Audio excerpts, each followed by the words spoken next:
सो hello guys और welcome back. ये मेरा रिव्यू है England versus India first second test match day one. And मैं अगर कहूँ तो आज हम इस डे को कह सकते कि स्लाइट एज टूवर्ड्स इंडिया।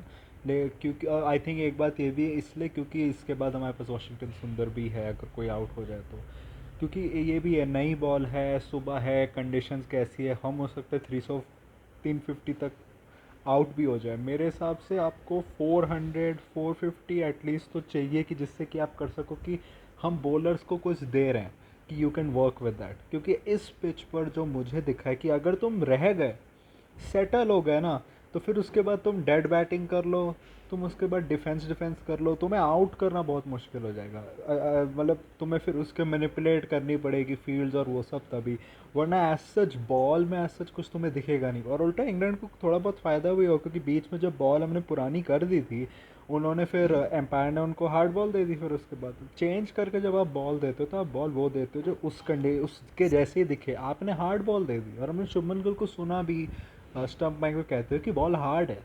तो वो एक एक गलत है और ये इंग्लैंड में होता है। जो हम टेस्ट हारे थे, फिफ्थ टेस्ट, उसमें भी हुआ था, 2 बार बॉल चेंज हुई थी। मेरे हिसाब से ये देखना पड़ेगा आईसीसी को कि इसमें आपके पास वैसी बॉल्स हैं जो होनी चाहिए। एम्पायर के पास इतना ज़्यादा मतलब कि देना उसके हाथ में कि वो कभी भी कर सकता है। मेरे हिसाब से ये भाई गेम चेंज कर सकता है भाई बहुत बार। और ऐसा हो सकता था हमारे साथ भी, जो हुआ नहीं। मैं कहूँगा आज हम भी थोड़े लकी निकले जो हमें एम्पायर्स कॉल वाले डिसमिसल, लेकिन सेम इंग्लैंड भी वैसे ही लकी निकला था पहले इनिंग्स में। तो आई थिंक इस पर रोना नहीं चाहिए किसी को कि इंडिया को भी चांसेस मिले। आई थिंक मैं कहूँगा कि इस पिच पर आपने सिलेक्शन गलत की क्योंकि आप आप आप फ्रंटलाइन बॉलर्स को ले ही नहीं जा रहे। आपने तीन तीन ऑलराउंडर खिलाए हैं जिसमें जडेजा को आप एक एज अ बैटर ही खिलाते हो who can ball a little. मतलब उसी के हैसियत से खिलाते हो। वरना आप देखो भी जिस जिस टेस्ट में जडेजा इंग्लैंड जब हम पिछली सीरीज आया था उसमें मेन रोल जडेजा का जनरली सेकेंड इनिंग्स में ही होता था। पहले इनिंग्स से तो ज़्यादा बॉलिंग भी नहीं करता, सेकेंड इनिंग्स में होता था कि थोड़ा सा बॉल स्पिन हो जाए तो थोड़ा कुछ मिल जाए, थोड़ा सा अगर थोड़े से रन्स रोकना है तो कर लें। तो वो है सुंदर। ये सुंदर का पहला टेस्ट है शायद इंग्लैंड में, मेरे हिसाब से मुझे लगता है। हाँ, पहला टेस्ट है इंग्लैंड में। मुझे नहीं पता विद द बॉल वो क्या कर लेंगे स्पेशली फर्स्ट इनिंग्स में, क्योंकि कोई आपके पास रफ नहीं है जो आप कर सको। और मैं बता दूं, मैं कोई क्रिकेट एक्सपर्ट हूँ नहीं, लेकिन जितना मैंने सुना है अगर हम कोई लेफ़्ट आर्मर खिलाते तो शायद इतना रफ बन जाता पिच पर कि वॉशिंगटन की जो हाइट है, जो बॉलिंग है, शायद उनको उससे फ़ायदा मिल सकता था। लेकिन आपने वो भी नहीं खिलाया। आपका अटैक भी बहुत वन डायमेंशनल है। आकाशदीप भी टाइप ऑफ सीम का यूज़ करते हैं। सिराज कह सकते हो कि स्विंग बॉलर है लेकिन वो भी बहुत वॉबल सीम और बहुत यूज़ करता है।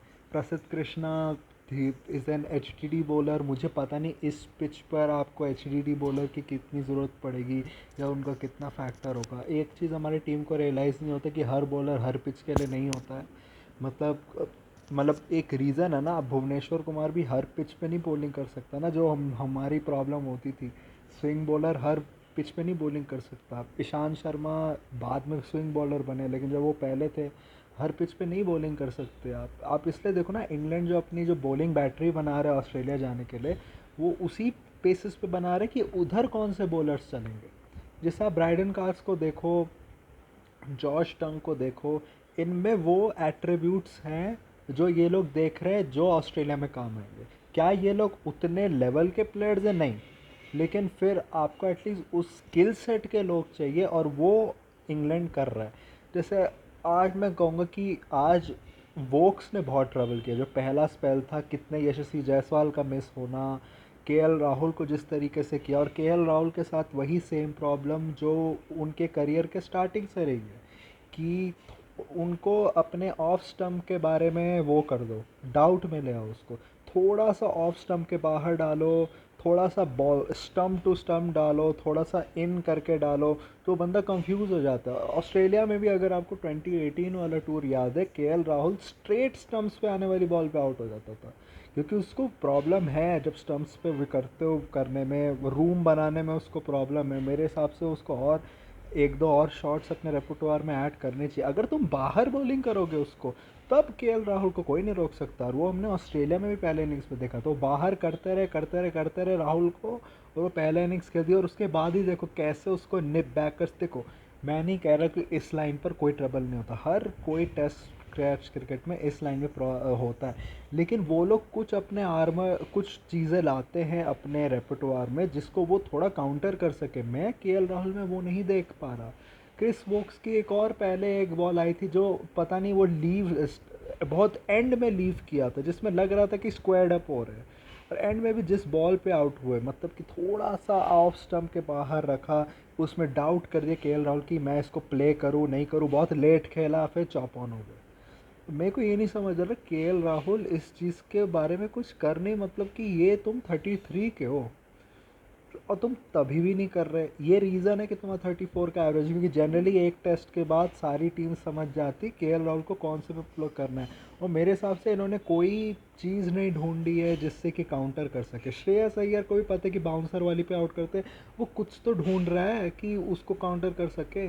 बहुत बार तो खेलता ही नहीं बाउंसर को, कब उसने कुछ को नए शॉट्स भी ऐड करें पीछे खेलने वाले, जिससे कि वो सेफली खेल पाए। यार तुम वो भी नहीं कर रहे, क्योंकि बात है KL Rahul never look comfortable. एक होता है लोग जो स्लो स्टार्टर्स होते हैं, एक होता है कि तुम्हें देख के समझ आ रहा है कि ये स्लो इसलिए स्टार्ट कर रहे हैं कि इसके पल्ले नहीं पड़ रही कि क्या हो रहा है। जायसवाल मैं कहूँगा प्लेड रियली वेल, लेकिन ये वो जो उनका प्लान था स्टार्टिंग में कि हम ना इसको वाइड डालते रहेंगे और देखते कि ये एक मारता है नहीं मारता है, थोड़ी सी एक ऊपर डाल देंगे थोड़ी सी नीचे डाल देंगे। लेकिन उनके बॉलर्स की ये प्रॉब्लम हो रही थी ना कि लाइन और लेंथ ही नहीं रख रहे थे, बाउंस डाल रहे थे बाहर, लेकिन कोई इधर जा रही है कोई उधर जा रही है। और मेरे हिसाब से उन्होंने ये भी था कि इसको रूम में क्रैम्प करते कि ये पीछे विकेट कीपर को देख के लेग साइड पे आउट हो जाए, या फिर क्रैम्प कर देंगे रूम तो फिर उसके बाद ये शॉट नहीं मार पाए, जो अच्छा खेला। लेकिन स्टोक्स की वो बाहर आने वाली डिलीवरी पे लैप्स ऑफ कंसंट्रेशन में हो जाना, जबकि एक्सपेक्टेड था कि आप 100 मारो थोड़ा लंबा खेलो, क्योंकि प्रॉब्लम ये हो रही थी हमारी 40-50 की पार्टनरशिप हो रही थी, फिर सीधे कोई ना कोई आउट हो जा रहा था। और ये हमें प्रॉब्लम दिखे भी कि आज जब तुमने इतने सारे बैटिंग ऑप्शंस लिए, 8 तक बैटिंग ली है प्रॉपर, तो उसके बाद भी आपने एक प्रॉपर बैटर ड्रॉप करके लिया है, उसके बाद भी आपकी ऐसी पोजीशन आ गई थी कि आप 211 फॉर 5 हो गए थे। तो इन अ वे मैं ऋषभ पंत को कहूँगा कि देखो, वो प्रॉपर फ्रस्ट्रेशन में पहले दिख रहा था कि जब वो शोएब बशीर को डिफेंड करे जा रहा था, वो जो एक चौका आया था वो जो पीछे मारा था, मुझे लग रहा था कि रिलीज शॉट है, लेकिन फिर से शोएब बशीर ने तंग किया। मेरे हिसाब से फील्ड भी थोड़ी मैनिपुलेट करी थी स्टोक्स ने, कि खुला छोड़ा था लेकिन उतना खुला नहीं छोड़ा था कि फील्डर वहाँ से आके कैच ना कर पाए। और मुझे लगा ऋषभ ने ईगो पे ले लिया, उसको लगा कि भाई मैं आराम से क्लियर कर लूँगा, और मुझे लगता है बॉल बहुत फुल रह गया, फ्लाइटेड भी था और एलिवेशन मिला नहीं ऋषभ को, इसलिए आउट हो गया। लेकिन ऋषभ को ढूंढना पड़ेगा, ऑन ग्राउंड शॉट्स ढूंढने पड़ेंगे स्पिन के अगेंस्ट। मैं ये स्पिन के अगेंस्ट ऋषभ में देख रहा हूँ, ऋषभ बहुत एरियल शॉट्स मारता है, उसके पास ग्राउंडेड शॉट्स नहीं हैं उसके लिए, स्पिन के लिए। और मेरे हिसाब से ऋषभ को लाना पड़ेगा और उसको सक्सीड होना है नंबर 5 पे और आगे, क्योंकि नंबर 5 पे आपके पास नंबर 6 से ज़्यादा रिस्पॉन्सिबिलिटी है, और नंबर 5 पे 80 का एवरेज है ऋषभ पंत का। लेकिन बात है कि अगर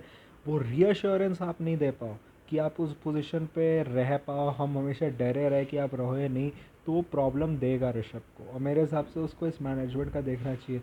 वो वो ढूंढ रहे हैं मौका कि तुम 2-3 इनिंग्स में फेल हो, 3-4 इनिंग्स में फेल हो, तुम्हें कोई रीज़न दे के ड्रॉप करके ध्रुव जुरैल को खिलाए। There is a reason Dhruv Jurel vice captain था इंडिया ए वाली सीरीज़ में। तो मेरे हिसाब से ऋषभ पंत को भी देखना चाहिए। और ऋषभ पंत फ्रस्ट्रेटेड भी था उसका, क्योंकि यार हर चीज़ ठीक चल रही थी, पार्टनरशिप जब ठीक है, तुम्हारा एक चौका भी पहले ओवर में आ गया, सब चीज़ स्टेबल चल रहा है, उसमें ऐसे तरीके से मतलब बॉल में कुछ नहीं हो रहा फिर आउट हो जाना। क्योंकि शोएब बशीर को रन भी सबसे ज़्यादा पंत नहीं मार है, लेकिन 2 बार विकेट भी ले गया वो। अब मेरे हिसाब से देखना पड़ेगा पंत को कि क्या करना है। दूसरा मैं ये कहूँगा कि शुभमन गिल की मुझे लगता है सेकंड सेशन की बैटिंग ने ना जायसवाल का इनडायरेक्टली विकेट कॉस्ट किया, क्योंकि मुझे लगता है ना जायसवाल अगर दूसरे साइड से भी कोई सिंगल डबल ले रहा हो या चौके मार रहा हो, तो जायसवाल फ्लो में रखता है। जायसवाल फ्लो में था, लेकिन वो लग रहा था कि इन अ वे वो रन्स कर रहा है, लेकिन थोड़ा सा अपने अंदर में छिपा हुआ है वैसे करके। मैं ये नहीं कहूँगा कि इंग्लैंड ने बहुत वो भी की, बड़ी क्या कहते हैं रन्स कंटेन भी किए बीच में, लेकिन मुझे लगता है शुभमन गिल क्योंकि स्टार्टिंग में इतने अनश्योर लग रहे थे कि अब खुद को बैक फुट पे रख रहे थे, फिर जब एक बार उन्होंने फुल फॉरवर्ड आए तो वो ऑलमोस्ट एल मतलब वो इनसाइड एज लग गया, वरना तो स्ट्रेट एल होता वो। और मेरे हिसाब से शुभमन गिल की एक थी कि उसे दूसरे स्टांसेस लेके पेसर्स को खेला, बहुत अपने अंदर में रह के कोई वो रैश शॉट ट्राई नहीं किया जो आई थिंक बाकी बैट्समैन कर गए। लेकिन मैं ये कहूँगा आई थिंक उस बैटिंग ने ना थोड़ा यशस्वी जायसवाल के दिमाग में ना मुझे लगता है वो थोड़ा सा डाउट कर दे कि पैक कैसे खेलूँ कैसे, बीच बीच में एक दो चौके भी आ रहे थे, लेकिन तुम देख रहे थे यशस्वी जायसवाल खुद को कंटेन बहुत कर रहा है, और मुझे लगता है उसी में आके हुआ, क्योंकि स्टोक्स ने वैसे ही एक बॉल फिर गिल को भी ट्राई की थी बहुत आउटसाइड करके, लेकिन गिल ने छोड़ दिया, और गिल को तुम देखोगे गिल ने बहुत अच्छे से किया। तो जडेजा ने भी मेरे हिसाब से नीतीश कुमार रेड्डी को 6 पे भेजना आई थिंक गलत है। एक तो आई थिंक ऑस्ट्रेलिया की सीरीज़ लोग कह रहे थे कि उसको ऊपर भेजो, भाई वो बंदा 8 पे बैटिंग कर रहा था, इसलिए कह रहे थे कि भाई नंबर 6 नंबर 7 पे भेजो क्योंकि तुम्हारी बैटिंग बहुत कोलैप्स हो रही थी। इधर तुम्हारी बैटिंग अच्छी कर रही है, और नीतीश कुमार रेड्डी का ऐसा लगा कि इन अ वे वो ऑस्ट्रेलिया की बाउंस एक्सपेक्ट कर रहा था, जबकि मेरे को लगता है देखो उसका ये मतलब कि वही है तीसरा चौथा टेस्ट मैच है, इतना ज़्यादा हमें नहीं करना चाहिए मतलब उसको। लेकिन बात ये भी है नीतीश कुमार रेड्डी को ये देखना चाहिए कि भाई ये इंग्लैंड है, पूरा दिन देख रहे हो कि बॉल सीम करके अंदर आ रहा है, उसके बाद भी तुमने उस लेंथ पे बॉल छोड़ दी भाई, मतलब यार लेंथ पे कैसे छोड़ सकते हो उस बॉल को यार, ऐसा अगर उसमें दिखाया भी था अगर डिविएट नहीं भी होता तब भी विकेट के बहुत पास से जाता भाई। तो मेरे हिसाब से उस बॉल पे आउट थोड़ा एम्बैरसिंग है, लेकिन हमें ये भी देखना चाहिए कि नीतीश रेड्डी ने एफसी में मैचेस कितने खेले हैं, नीतीश रेड्डी ने ओवरऑल टेस्ट क्रिकेट कितनी खेली है, बंदे में टैलेंट है, उसने उस 100 से दिखा दिया। लेकिन बात है कि अभी आपको उसके साथ बहुत टाइम लगेगा, नीतीश रेड्डी के साथ उसको एक प्रॉपर प्लेयर बनाने के लिए। अब आपको उसके साथ ये करना है कि आप उसको कहो कि भाई तू डोमेस्टिक खेलते रहे मैचेस, जब भी तेरे को टाइम, जब भी रणजी ट्रॉफ़ी खेलना रणजी ट्रॉफ़ी खेल, दुलीप ट्रॉफ़ी तो नहीं खेल सकता अभी वो, लेकिन फिर बाद में भाई इंडिया ए के उसको हर टूर पे डालो, मैं कहूँ हर टूर पे डालो उसको, मैचेस खिलाओ, उससे ओवर्स डलवाओ। इंडिया ए के रिजल्ट्स मैटर नहीं करते, परफॉर्मेंसेस मैटर करती है, उसको ओवर्स डलवाओ वहाँ पर, मेहनत करवाओ, एक अपने एक असिस्टेंट कोच को उसके साथ लगवाओ वहाँ पर इंडिया ए के मैचेस में, अपने सेलेक्टर है किसी फिजियोथेरेपिस्ट को उसके साथ लगाओ रणजी ट्रॉफ़ी मैचेस में, उससे एक कोटा ऑफ ओवर्स करवाओ, उसको बैटिंग में उसकी हेल्प करो, वो तुम्हारे लिए यूज़फुल होगा। लेकिन अभी बहुत टाइम लगेगा, मेरे हिसाब से आपको 7 पे भेजना चाहिए था, क्योंकि एक तो जडेजा की बैटिंग ने दिखाया कि जब जडेजा को खुद मेन कैरेक्टर बनना होता है या टेल के साथ बैटिंग करनी है तो जो जडेजा नहीं कर पाता, क्योंकि वो है ब्रेनलेस घोड़ा सा है, उसको उसको मेन कैरेक्टर जब भी बनता है वो फेल ही करता है वो मेनली। तो बात वही है, तो जडेजा को 6 पे भेजते, क्योंकि आपकी जिस तरीके की बैटिंग लाइनअप है, आप एक बैटर के बिना खेल रहे हो, आप एक बैटर के बिना खेल रहे हो, उसमें भी आप जडेजा को ऊपर ना भेजो जिसको आपने मेनली बैटर ही जैसे खिलाते हो आप सेना कंट्रीज़ में, ऊपर से आपका one of your best test batsman in the last 5 years रहा है वो, तो उसके बाद आपको ऐसे करना मेरे हिसाब से थोड़ा सा बेवकूफ़ी वाला है। क्योंकि 6 पे भेजते तो बेटर होता ना, 6 पे आता जडेजा सीधे, उस समय ज़रूरी भी था कि एक पार्टनरशिप सेट होना, तो मेरे हिसाब से जडेजा आते अपना वही नॉर्मल प्लॉटिंग स्टाइल खेलते, फिर उसके बाद नीतीश रेड्डी और वाशिंगटन सुंदर होते तो और एक कवर होता आपके पास। अब बात है कि अगला वाशिंगटन सुंदर है, वाशिंगटन सुंदर ने दिखाया कि बैटिंग कर सकता है, लेकिन बहुत बार ना पहली बॉल पे भी आउट होकर जा सकता है, तो हमें पता नहीं क्योंकि कंडीशंस का हमें पता नहीं है। जडेजा ने मैं कहूँगा बहुत अच्छा किया, जडेजा को एक चीज़ करनी पड़ेगी भाई, ये जो हर बॉल पे आगे आ जाता है ना हाफ पिच पर, वो मत आ भाई, तू आराम से खेल रहा है आराम से खेल। ऊपर से जडेजा यार ऑफ स्पिनर के अगेंस्ट कितना स्ट्रगल करता है, उसने ऑफ कोर्स शोएब बशीर को चौके भी मारे जो बिल्कुल बाहर बॉल जा रही थी, लेकिन भाई नॉर्मल अंदर विकेट टू विकेट बॉल डालो तो जडेजा के खुन्ने खुल जाते हैं भाई, मतलब ऑलमोस्ट एल से बचा वो वहाँ पे, लेकिन जडेजा ने बहुत अच्छा साथ दिया, कोई रैश शॉट कुछ ट्राई नहीं किया, बहुत बहुत मतलब कि संयम से खेला वो। और जडेजा का आपको बेस्ट यूज़ करना पड़ेगा भाई, देखो आप अगर, मैं तो कहूँगा जब आप घर में भी खिला रहे हो तो घर में भी आप उनको 6-7 पे, मतलब कि आप तो 7 देखते 6 पे भी आप खिला सकते हो भाई जडेजा को, अगर आपको लग रहा है तो, क्योंकि भाई वो है ऐसे जो एक प्रॉपर बैटर की तरह लेता है। जडेजा की भी ज़्यादा टाइम बचा नहीं है भाई, ये तो मैनेजमेंट ढूंढ रही कि कैसे जडेजा की एक परफॉर्मेंस 2-3 परफॉर्मेंसेस भूली जाए, इनको टाटा बाय बाय कहे, इसलिए तो सुंदर पीछे लगाया हुआ है। और बात इसलिए हर्ष दुबे ये सब है उसमें, देखो जडेजा की अभी आपको ज़रूरत है, क्योंकि अब जब होम में जाओगे खेलने के लिए तो आपके पास कुलदीप हैं जो एक इंजरी से वापस है, जिन्होंने एक मैच खेला था मुझे याद है न्यूजीलैंड के अगेंस्ट, जिसमें उनकी उतनी अच्छी परफॉर्मेंस नहीं थी, लेकिन उसके अलावा with 13 test he has played, he strike rate and average is very good. उसके बाद आपके पास वॉशिंगटन सुंदर होंगे जो आपके नए स्पिनर, जिन्होंने अच्छा किया न्यूजीलैंड सीरीज़ में, लेकिन उस सीरीज़ में देखोगे तो टर्न कितना कर रहा था बॉल। वॉशिंगटन सुंदर is not really a spinner of the ball, वो है कि आपको मतलब कि बीच में सरप्राइज़ कर दे कोई कैरम बॉल डाल के या कुछ, या आपको मतलब थोड़ा सा पेस पे बीट कर सकता है बहुत बार, लेकिन as such he doesn't have that many tricks. दो इन अ वे तुम कह सकते हो कि ठीक है क्लासिकल टाइप है, लेकिन आपको आगे जाके he is a new guy, जब अब सेकंड स्पिनर बनेगा आगे जडेजा नहीं होगा तो। और कुलदीप आपका फर्स्ट स्पिनर, जबकि वो इतने मैचेस नहीं खेला, वो रिस्पॉन्सिबिलिटी देना उसके हाथ में, मेरे साथ आपके अपने भी इनजस्टिस कर रहे हो उसके साथ भी, तो जडेजा की अभी नीड है। और ऊपर से बैटिंग में भी देखो तो बैटिंग हमारी फॉल्टर की है घर में, जब लोअर ऑर्डर नहीं चला तो आपको ज़रूरत है उसकी। ऊपर से मैं कहूँगा ये सल्यूशन मेरे हिसाब से आपको चेंजेस करने चाहिए थे, शार्दुल के जगह पे कुलदीप और बुमराह के जगह पे आकाशदीप या फिर अर्शदीप में से एक। मैंने आकाशदीप इसलिए चूज़ करता क्योंकि मेरे हिसाब से आकाशदीप तो इतना बुरा क्या किया जो उसको, ठीक है भाई उसका पहला ऑस्ट्रेलिया टूर था, नहीं अच्छा किया उसने, लेकिन अब आपने किसी को चांस दिया तो उसको अच्छे खासे चांस दो। अर्शदीप में भी इन्हें मैच वाइज बेटर होता है, लेकिन अर्शदीप भी भाई हम देख रहे हैं कि हम पोटेंशियल पे कह रहे हैं, क्योंकि अर्शदीप ने भी ज़्यादा फर्स्ट क्लास क्रिकेट नहीं खेली है, उसने भी ज़्यादा काउंटी नहीं खेली। दुलीप ट्रॉफी भी जो उसने खेली थी उसकी एक मैच में एक छड़ी के तरह विकेट आई थी, वरना बाकी मैचेस में अर्शदीप ने भी ऐसा कुछ किया नहीं था दुलीप ट्रॉफी में। तो वो भी है, लेकिन आई थिंक मे बी उनके लेफ्ट आर्मर होने का फ़ायदा होता है, इधर थोड़ा डायनामिक अटैक होता।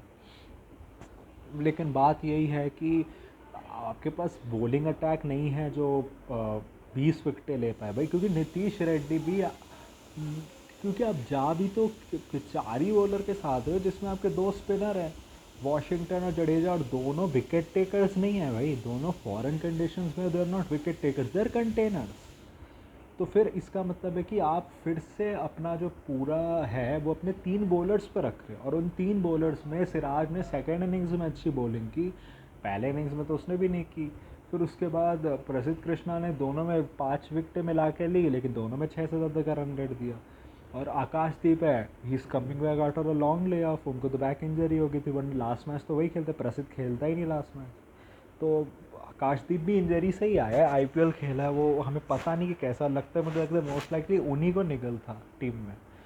मैं तो यही कहूँगा कि इंडिया को अभी एम करना चाहिए कि कैसे बिना विकेट लूज़ किए कहीं से 400 450 तक पहुँचे, और उसके बाद आप जितने भी रन बटोर सको, वॉशिंगटन हो टेल के साथ हो, क्योंकि आकाशदीप ज़्यादा देर रहेंगे नहीं पिच पे, वो टोंकर है बॉल के, वो आप करो क्योंकि मुश्किल होगा आपके लिए ये करना। ये सिलेक्शन जो है बहुत वो है मेरे हिसाब से, क्योंकि स्पेशली जब आप बुमराह को नहीं खिला रहे, क्योंकि इस पिच पर शायद ज़्यादा हेल्प नहीं, अगर हमने बुमराह को ओवर बॉल करवा दिया पता नहीं कुछ हो ना जाए। आप बुमराह को उन पिचेस पे इसलिए खिला रहे हो जहाँ पे ज़्यादा हेल्प हो, कि बुमराह का भी वर्कलोड मैनेज हो जाए। बुमराह तो वैसे ही एक थ्रेट है, ऊपर से विकेट और स्पाइसी होगी तो और थ्रेट होंगे तो आपको मिले। तो फिर अगर आपका एक genuine wicket taker bowling option out है तो आप अपने सेकंड बेस्ट बॉलर के पास जाते हैं, और अगर आपके पूरे बॉलिंग अटैक में सेकंड बेस्ट बॉलर है, अगर विकटों में देखो, एवरेज में देखो, स्ट्राइक रेट में देखो, तो कुलदीप यादव है। तो आप कंडीशंस अब ये क्या करेंगे, ओवर करेक्शन करने के लिए अगर हम ये मैच हार गए तो कुलदीप यादव को अगला मैच खिला देंगे लॉर्ड्स में, जहाँ वो कुछ नहीं कर सकते वहाँ पे। तो बात यही है, ये टीम बहुत डरपोक है, गंभीर स्पेशली। गिल तो अभी कठपुतली है, मैं कहूँगा गिल ने बहुत अच्छा खेला। आई थिंक गिल एक चीज़ उसने कैप्टन्स नॉक खेली, इंडिया को बचाया बिल्कुल संयम होके, is taking the responsibility at number 4। एक चीज़ गिल को है कि देखो गंभीर ने कैप्टन बनाया गिल को क्योंकि उसकी बात सुनेगा गिल। आई थिंक अगर इस सीरीज़ में 500 प्लस 600 प्लस रन्स करता है तो मेरे हिसाब से उसको धीरे धीरे अपनी अपनी एक लानी पड़ेगी, टीम में सपोर्ट बनाना पड़ेगा, ग्रुप्स बनाने पड़ेंगे, जिससे कि वो खुद जाके अपील कर पाए बीसीसीआई को कि भाई मेरे को ऐसे प्लान्स करने हैं, मेरे को ऐसे लोग चाहिए टीम में। क्योंकि टेस्ट कैप्टन हो के किसी ऐसे कोच के अंडर होना जिसको टेस्ट का टी भी नहीं पता हो टेस्ट कोचिंग के बारे में, मैं ये नहीं कह रहा कि रिकॉर्ड्स के वजह से, भाई तुम उनकी सिलेक्शन देखो, आकाशदीप को पिंक बॉल टेस्ट ना खिलाना, उसके बाद तुम जाना 3 फास्ट बॉलर के साथ ऑस्ट्रेलिया में, 4 फास्ट बॉलर के साथ नहीं, कभी किसी को कहीं खिला देना, कभी किसी को कहीं खिला देना, मतलब कि सेलेक्शंस रॉन्ग होना, मतलब वहाँ पे वानखेड़े में रैंक टर्नर मांगना, वानखेड़े में रैंक टर्नर मार रहा, वहाँ बुरी तरीके से जब आप 2-0 डाउन है हार जाना, मेरे हिसाब से मेरे मेरे सेंस के मतलब परे है कि ये क्या हो रहा है। मेरे हिसाब से शुभमन गिल को अपने रन्स मारने पड़ेंगे, ऋषभ पंत, यशस्वी जायसवाल, केएल राहुल, बाकी सब है, ये तुम लोग अपने रन्स पे फोकस करो। ये आदमी डुबाएगा हमारी टेस्ट क्रिकेट को, वैसे ही डुबा चुका है, 1 मैच जीते 7 मैच हारे हम लोग। क्योंकि देखो शुभमन गिल ने अगर रन्स मार दिए, उससे कैप्टेंसी कोई नहीं ले सकता फिर, क्योंकि उसने अपनी जॉब कर दी, सबको पता है कि गंभीर चला रहा है।